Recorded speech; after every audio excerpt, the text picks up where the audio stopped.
بسم اللہ الرحمن الرحیم تبت یدا ابی لہب وتب، بالکل ابتدائی زمانے کی صورت ہے.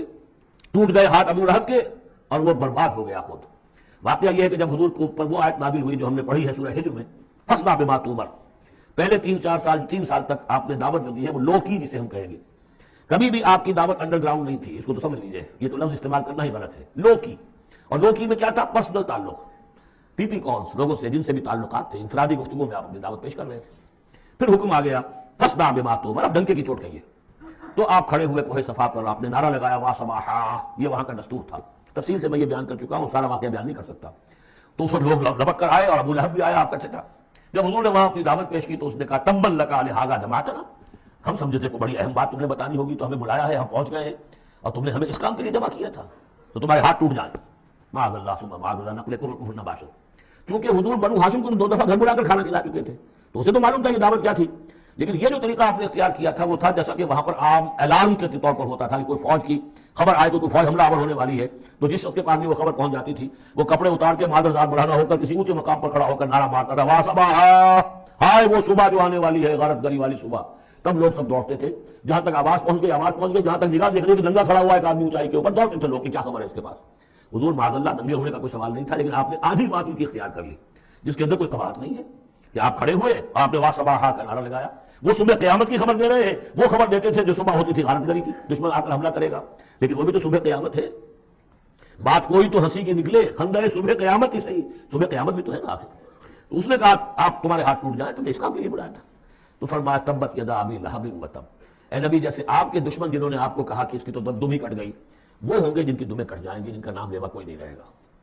اسی طریقے سے جس نے کہا ہے کہ آپ کے ہاتھ ٹوٹ جائیں، ہاتھ اس کے ٹوٹ گئے. یہ تو چند سال کے بعد کی بات ہے، لیکن حقیقت میں عالم غیب میں تو اس کے ہاتھ کٹ چکے ہیں اور تب وہ برباد ہو چکا ہے. ما اغنی عنہ مالہ وما کسب، کچھ کام نہیں آئے گی اس کا، نہ اس کا یہ مال اور نہ وہ کمائی جو اس نے کی ہے ساری اور جمع کیا ہے. سیصلی نارا ذات لہب، وہ جھونکا جائے گا آگ میں جو بھڑکتی ہوئی آگ ہے. اور لہب کا لفظ جو ہے اس کے اپنے نام میں بھی شامل تھا، یہ صنعت لفظی کہلائے گی ابو لہب، کیونکہ وہ بہت ہی سرخ و سفید رنگت کا، بہت جیسے کہ انگارے جیسا اس کا رنگ تھا اور آنکھیں بھی بڑی بڑی تھی، نہایت حسین و جمیل انسان تھا. اور اس کی بیوی بھی ام جمیل تھی، بہت ہی خوبصورت عورت تھی. اور یہ دونوں جو ہے سمجھیے کہ بڑی ایلیٹ کلاس تھی اس معاشرے کی. اس کے پاس منصب تھا، یہ خزانہ وزیر خزانہ تھا حرم کا. چنانچہ اس کے بارے میں مشہور تھا کہ اس میں سے اس نے سونے کے بنے ہوئے ہرن چرا لیے ہیں. اخلاقی طور پر اس کا جو ہے وہ بدنامی اس درجے کی تھی، لیکن یہ کہ حرم کا خزانہ جو تھا وہ اس کی تحویل میں تھا، تو بڑا اونچا منصب دار تھا. تو اس کے لیے یہ کہا کہ جیسے یہ دہتا ہوا انگارہ ہے، اس کو رنگ ہم نے دیا ہے، ایسی ہی دہتی ہوئی آگ میں ہم اس کو جھونکیں گے.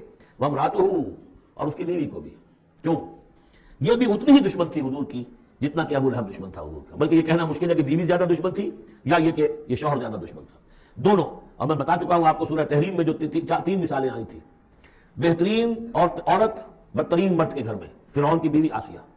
بدترین عورتیں بہترین لوگوں کے گھر میں، بیوی حضرت نوح کی اور بیوی حضرت لوط کی.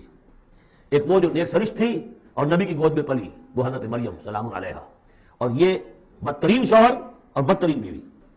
وامرأتہ حمالۃ الحطب، جو اٹھانے والی ہوگی ایندھن کو.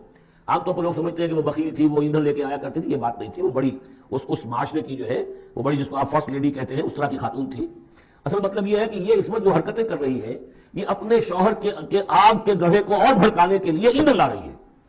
فی جیدہا حبل من مسد، اس کے گلے میں جو یہ ہار پڑا ہوا ہے موتیوں کا، حقیقت میں یہ اس رسی کے مانند ہے جس رسی کے اوپر یہ اب جائے گی آخرت کے اندر، تو وہ لا کر ایندھن اس کے اوپر، اور جہاں شوہر جل رہا ہوگا وہاں پہ اس کو ڈالے گی اور دہکائے گی اس آگ کو. یہ ہے مراد اس سے کہ در حقیقت وہ اٹھائے گی وہاں حطب لکڑیاں، اور فی جیدہا حبل من مسد، اس کے گلے کے اندر یہ جو ہار ہے یہی اس کی رسی بن جائے گا.